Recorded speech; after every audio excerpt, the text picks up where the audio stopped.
નમસ્કાર, star India TV ન્યૂઝમાં આપનું હાર્દિક સ્વાગત। આજના મુખ્ય સમાચાર। છેલ્લા 1.5 વર્ષથી અપહરણ થયેલ ભોગ બનનાર દીકરીને તથા આરોપીઓને વારાણસી ઉત્તર પ્રદેશથી પકડી પાડતી દાહોદ જિલ્લા પોલીસ ગઈ તારીખ 22/12/2022ના ચાકલિયા પોલીસ સ્ટેશનમાં ઇપીકો કલમ 363-366 मुजबનો गुनो रजिस्टर થયેલ હતો। आरोपियों को गिरफ्त में लिया गया है। इसके अलावा राहुल, जिसका सही नाम है सत्यम सिंह, और वीरेंद्र सिंह यादव को भी दाहोद पुलिस ने पकड़ लिया है।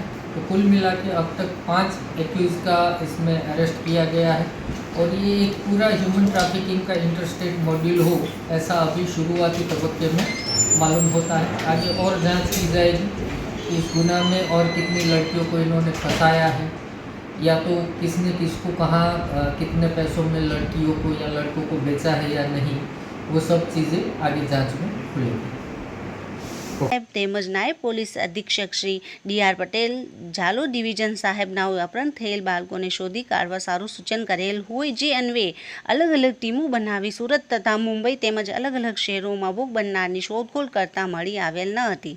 તેની તપાસ ચાલુ હતી। તે દરમિયાન ભોગ બનનાર દીકરી તેના ફોઈના ઘરે આવેલ હોવાની પોલીસને જાણ થતાં તેને તાત્કાલિક પોલીસ સ્ટેશને લાવી દાહોદ બાલ કલ્યાણ સમિતિના સપોર્ટ પર્સનની હાજરીમાં પૂછપરછ કરતા ભોગ બનનારે જણાવેલ કે ગઈ તારીખ 3/12/2022ના રોજ તેને આરોપી લીલેશભાઈ રસુભાઈ ચરપોટ તેના ઘરેથી તેની પત્ની તરીકે રાખવા સારું મોટરસાઇકલ ઉપર બેસાડી લીમખેડા લઈ ગયેલ અને ત્યાંથી સુરત જતી બસમાં બેસાડી અને કહ્યું, તું સુરત જાઉં, પાછળથી આવું છું તેમ કહી સુરત ગયેલ નહીં, જેથી ભોગ બનનાર સુરત બસ સ્ટેશનમાં ઉતરેલ અને આ લીલેશભાઈ રસુભાઈ ચરપોટ ગયેલ નહીં, જેથી ભોગ બનનારને સુરત બસ સ્ટેશનમાં એકલી જોઈ રાહુલ નામના ઈસમે તેને પટાવી ફોસલાવી બસ સ્ટેશનથી નજીક હોટલમાં લઈ જઈ તેની સાથે દુષ્કર્મ કરી તેને બસ સ્ટેશન ખાતે મૂકી જતો રહે છે।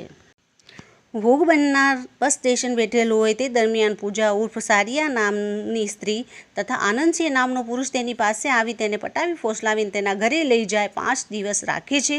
ત્યારબાદ બંને જણા તેને સુરતથી ટ્રેન મારફતે વારાણસી ઉત્તર પ્રદેશ લઈ જાય છે અને ત્યાં ભોગ બનનાર પાસે 7 માસ સુધી દેહ વ્યાપારની પ્રવૃત્તિ કરાવેલ। ત્યારબાદ ભોગ બનનારને અન્ય આરોપી વીરેન્દ્રસિંહ યાદવને સોંપી દે છે, જ્યાં વીરેન્દ્રસિંહ યાદવ તેનું શારીરિક શોષણ કરે છે અને તેની ઓળખીતી આકાંક્ષા ઉપ શબનમ બાનુ નવાબ અલી હુસૈન પઠાણ પાસે દેહ વ્યાપારની પ્રવૃત્તિ કરાવવા સારું મૂકી આવે છે અને ત્યાં ભોગ બનનારને છેલ્લા 10 મહિનાથી તેની પાસે દેહ વ્યાપારની પ્રવૃત્તિ કરાવેલાની હકીકત જણાઈ આવેલ, જેના આધારે પરોલ ફરલો સ્કોડ દાહોદની ટીમ દ્વારા ગુનામાં સંડોવાયેલ તમામ આરોપીઓને વારાણસી ઉત્તર પ્રદેશ ખાતેથી ઝડપી પાડવામાં આવેલ છે, જેથી આ કામના આરોપીઓ વિરુદ્ધ કાયદેસર કાર્યવાહી કરી ભોગ બનનાર દીકરીને તેના માતા પિતાને સોંપવા તજવીજ કરવામાં આવેલ છે। પકડાયેલ આરોપીઓના નામ આનંદસિંહ તેજબહાદુર સિંહ ઠાકુર, રહેવાસી શેરપુર, ગોપાલ્લા જિલ્લા ભદોઈ ઉત્તર પ્રદેશ; પૂજા દેવી ઉર્ફ સારિયા વસીમ ખાન પઠાણ, રહેવાસી શેરપુર, ગોપાલ્લા જિલ્લા ભદોઈ ઉત્તર પ્રદેશ;